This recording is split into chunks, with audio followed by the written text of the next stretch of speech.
Welcome back, viewers. We continue to focus on the real issues that matter in our country today, national issues in the interest of our country and all of us. We spent 90 minutes talking about COVID and the fresh spike in cases, which is the invisible enemy, coronavirus, the invisible enemy that you don't see, that lurks around, waits for you to put your guard down and then attacks you and then targets you. Now let's talk about the visible enemy. The visible enemies across the line of actual control, constantly provoking us, resulting in a 5-month-long standoff that has taken place between India and China. Yes, let's talk about the situation, the deadlock that we are currently in with China. Now, yesterday, the Foreign Minister of China and our External Affairs Minister met in Moscow. And we came about with a 5-point consensus on how to take this situation forward. The 5-point agreement says that we will not allow differences to become dispute. It says that the line of actual control standoff is not in the interest of India or China. Both sides will abide by existing agreements, that India and China will continue with their dialogue and that we will enhance peace and tranquility in the border areas. Now, a day before these talks, we had experts here who said that while military level conversations happen every now and then, right now what is important is the decision that gets taken at the diplomatic level. So tonight I have 3 experts to help us understand what's going on, what does the statement mean, what should we expect next, the real ground situation even now, where the build-up is so huge from both sides. With soldiers standing eye to eye like never before, that even one small mistake could really topple the whole thing over. So we're going to cover all angles of it. Let's say good evening to the experts who are joining us right now. Lieutenant General D.S. Huda, former Army Commander for the Northern Command, is with us this evening. Good evening to you. Mr. Jayadeva Ranade, President of the CCAS, former Additional Secretary for the Cabinet Secretariat, joins us this evening. Good to have you. And Snehesh Philip, Senior Associate Editor with The Print, is with us one more time. Snehesh, let's begin with you to actually also talk first about the on-ground situation. Obviously, in the last couple of days, it became a lot more tense in the run-up to the big meetings that were lined up. What have you learned from your own sources? What's the ground-level reality along the line of actual control?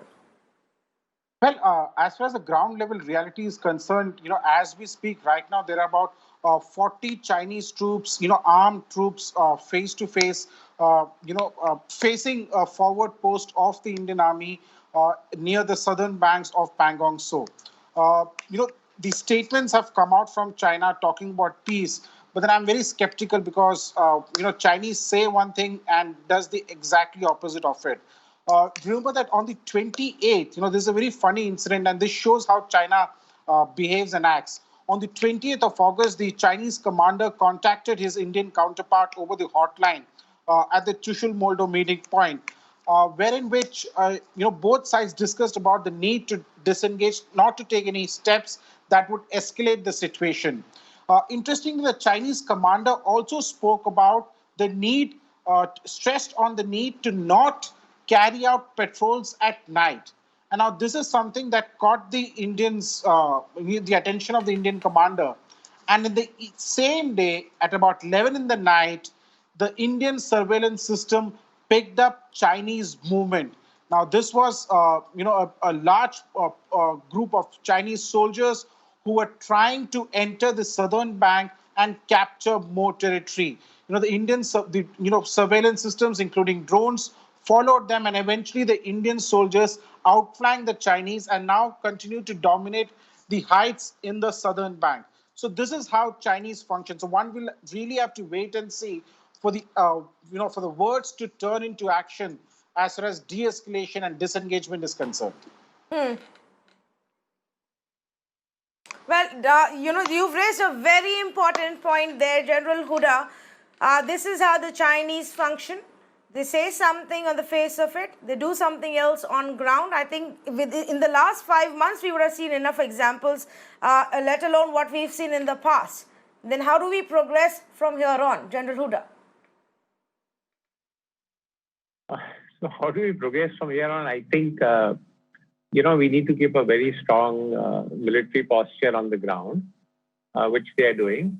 I think we also need to put some pressure, as has been done in the South Bank, to tell the Chinese that the attitude that they have adopted, that they're not going to disengage, is not going to work. And at the same time, I think, we need to continue with our diplomatic engagement, the economic pressure that we are putting on them. I think a holistic, sort of whole of the government approach is what we have to take forward. General Huda, this is something that we discussed a few months ago, and I remember in May and June when things were heating up to the point of the Galwan clash, one was under the assumption that even if we now agree to disengage and de-escalate the situation, it will take us 4 to 5 months. It's a very slow, gradual process. What's your view now, basis how things have turned out? How long are we going to be in this situation? So I think we are in for a very long haul. And I'm saying this purely on the basis of, the statements that have been coming from the Chinese side. The fact that areas that they have occupied, which we consider on our side of the LAC, those areas we are seeing considerable build-up. We are seeing infrastructure coming up. We are seeing troops digging in, on the ground. So I don't see a very quick and early resolution. Even the statement that has come out today, the 5-point consensus that people are talking about, I find that there is nothing new in it. It's the same old chatter about, let's have talks at various levels. Let's talk disengagement. Let not differences become disputes. There is nothing very, very substantial that gives you any kind of indication or hope that the talks that have happened today will lead to some significant disengagement on the Chinese side. So I think we have to keep, as they say, our powder dry and keep our military options open and ready for, whatever situation develops. Okay, that's a very significant comment that you've made. In fact, let me also tell our viewers the kind of build-up that's happened, and this is what the Economic Times reported just a couple of days ago. Not just the build-up of the thousands of troops by the Chinese on their side, but a wide range of aircraft and missiles that have also been deployed by China, light tanks, combat vehicles that they were constantly trying to push. And the Indians, of course, on our side, we are also building up in a similar manner. We've taken positions, like our experts also mentioned, in forward locations in multiple places now. So this is how the build-up has now happened, and India too now is pushing back in certain areas. But what about the statement that came out? What about this 5-point consensus? Mr. Jayadev, should we be at least should we take away something positive from the fact that at least it's a joint statement, that the two countries didn't issue their own versions of whatever happened in that room, in that conversation, and agree to at least come out with a joint statement? Well, let me look at your statement very carefully, your comment just now, and pause that. Yes, there was a statement which was a consensus statement that came out of that room. That's about all. Because the moment that statement came out, simultaneously, the Chinese Ministry of Foreign Affairs issued another statement, which was more stern, and it quoted the Chinese Foreign Minister Wang Yi as sternly asking us to withdraw troops and equipment who were trespassing in their territory. So what the Chinese have done is they have made one joint statement, 5-point joint statement, which was quite anodyne, and then they have come out restating their position at the same time. And simultaneously, in fact, the Global Times, which is their mouthpiece, meant primarily for us because it puts it out in English, and the South China Morning Post have both come out with similar statements. So I think the Chinese have made their position very clear. So I think it was Snehesh who said that they say something, they do something. That's well known. They've done it again. So I share the pessimism that I see among the panelists, that we have to be very, very careful and we have to be prepared for a long, hard winter. But let me also say one thing, that the fact that there was a meeting between the two foreign ministers to a very limited extent is a positive sign. It does indicate a willingness to talk. Where it will lead us, we do not know. My own suspicion is that the Chinese are probably doing this to buy time for something else that they've planned. Okay, let me in fact bring in Snehesh as well. Snehesh, what's been the conversation within the government corridors, within the defense ministry, between the minister, and the security advisor since these talks were held? And after that, like Mr. Ranade pointed out, the kind of activity we've actually seen from the Chinese side. Well, see, as far as the Indian defense and security establishment is concerned, they are absolutely very clear. They are not impressed by these, statements, these peace statements that has come out from China. What they are saying is that the words have to turn into action on the ground. Remember that this is not the first time that the External Affairs Minister Jaishankar is meeting with his Chinese counterpart.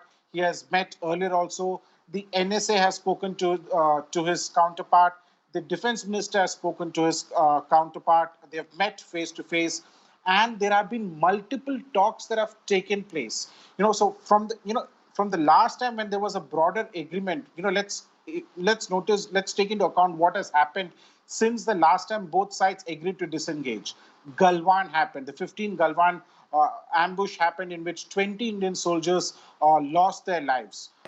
Then what has happened is that for the first time in the history in the last 45 years, gunshots have been fired at the LAC. So this was the first time in 45 years. So if you see, slowly by slowly, the situation has worsened. Now we are sitting on a tinderbox as of now. And both sides, and it's very important for both sides to actually genuinely work on disengaging. However, even though India has been stressing on talks, as Ranade sir has said, that the Chinese seems to be, buying time and planning for something else. And as Lieutenant General Huda sir rightly mentioned, that, from a military perspective, we should not let our guards go down. We should be prepared. And the defense establishment is absolutely aware of the games that the Chinese can play, and hence have taken precautions, and they have strengthened the positions all along the LAC. But remember also that it is not just the threat of China that the defense establishment is looking at. They're also looking at a possible a joint threat that comes in in the western sector from Pakistan. If you've noticed, Pakistan, since this crisis has broken out, Pakistan has largely remained quiet. There's a thinking that by October, November, that is when the winters set in, Pakistan could heat up the western sector, and then you will have China, the Chinese tensions in the northern, and they could also open up in a different sector, which could most likely be the central sector, or for that matter, the eastern sector. Okay, that's going to be the other big challenge. The two sides really teaming up to pressurize India from both ends, Pakistan and China, on the two different sides of our borders. General Huda, in your experience, from what you've seen happen along the line of actual control, the way China has usually behaved to where we are today, and to the messaging that's coming through right now, is an armed conflict of any kind a probability that you foresee? And I'm not one of those who ask for any kind of conflict or war, but does it look like a possibility? So nobody wants conflict. I think neither country is interested or even willing to go into some kind of an all-out conflict. Unfortunately, the problem is that the reality on ground is such that we are seeing greater military tension, we are seeing greater escalation of military activity, and therefore what happens on ground is not easily controllable. Even though both sides may desire peace, they may desire that no conflict breaks out, uh, but the ground dynamics have a life of their own, and we saw that in Galwan. I'm sure neither country wanted the kind of incident that that has happened in Galwan. So now with new fronts opening up, now we got into southern bank of Pangong. So, I mean, what is there to say that if disengagement doesn't restart, if political level talks don't achieve some kind of a breakthrough, that we will see lesser military activity? I think we'll see more military activity. And so, to me, and again, I'm not professing that we should get into some kind of an armed conflict with China. But the way things are, the number of soldiers on both sides, the deep levels of mistrust that exist on both sides, I think there is a real chance of some local incident spiraling out of control. Yes, I completely agree with the what you're saying. The kind of buildup that's happened, that kind level of deployment, those soldiers who are there, the amount of tension. I mean, let's hope not. But perhaps not a possibility that can be ruled out. But why is this happening? And it keeps coming back to this question, Mr. Ranade. Why is China constantly provoking, constantly pushing in, trying to come in?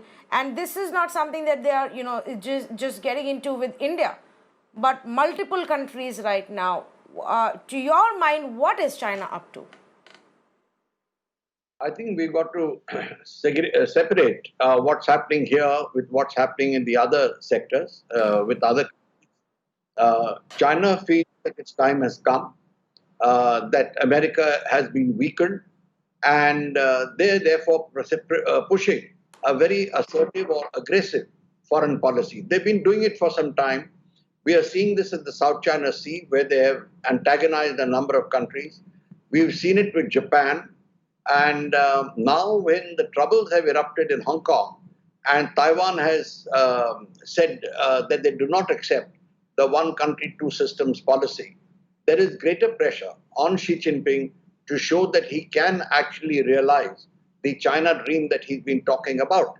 The time for achieving that, which he had laid down, was 2021, which is the 100th year of the founding of the Chinese Communist Party, and that's almost upon us. So that is one imperative that he has. But why I said that India is different is, with India there are other issues. One is that he wants to make sure that China is the only country which is dominant in Asia. He does not want a rival, and India is seen as a rival. As the Chinese say, there can only be one tiger on a mountaintop, and they want to ensure that they are the ones. The second is what they have been noticing, a rising profile which India has been acquiring over the last few years, an effort to get into various international bodies. That is something that is disconcerting to them. And the third is the manner in which they are seeing the tensions between India and Pakistan, which have risen, and they want to now secure their own interests, strategic and financial, which have materialized since 2015 when they unveiled the China-Pakistan Economic Corridor. So there are multiplicity of factors, but I would like to state here that when the Chinese came, this is not a situation of our making. The Chinese came here in massive strength across a long stretch of the line of actual control initially, about 1,100 kilometers almost. Now, of course, opened out to the entire 4,050 kilometer border.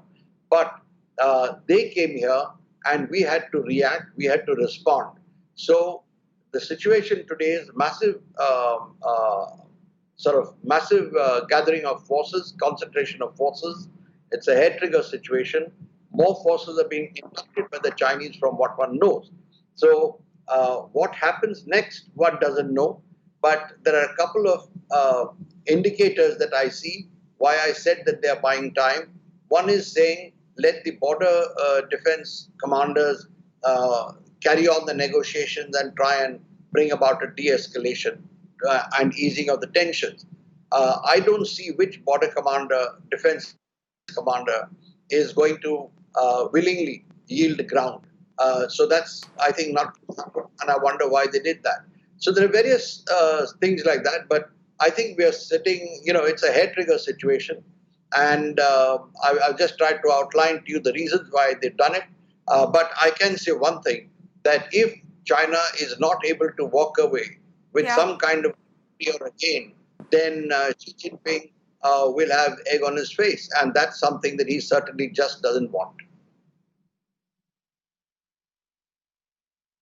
Yeah, and he's definitely not the kind of leader who's going to really take that at all. I mean, if anything, a lot more of posturing and messaging to his own people that this is what they've managed to do and how they've managed to put India down is perhaps what he's looking at. Well, what the sense I'm getting from the three of you is a little bit more of pessimism, a sense of the gravity of the situation right now, which is a lot more serious than what it was perhaps a few weeks ago.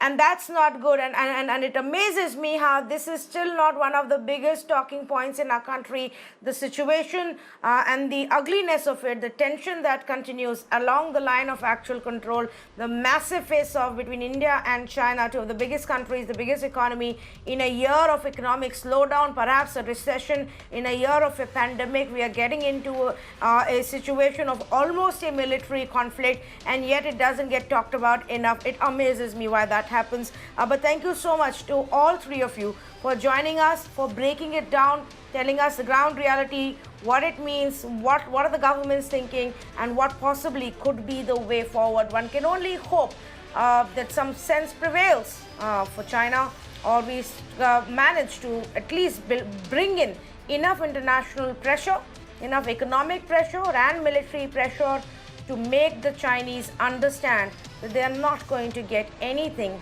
from this conflict. Thank you so much for joining us on this edition of the Urban Debate. Good night. Have a good weekend.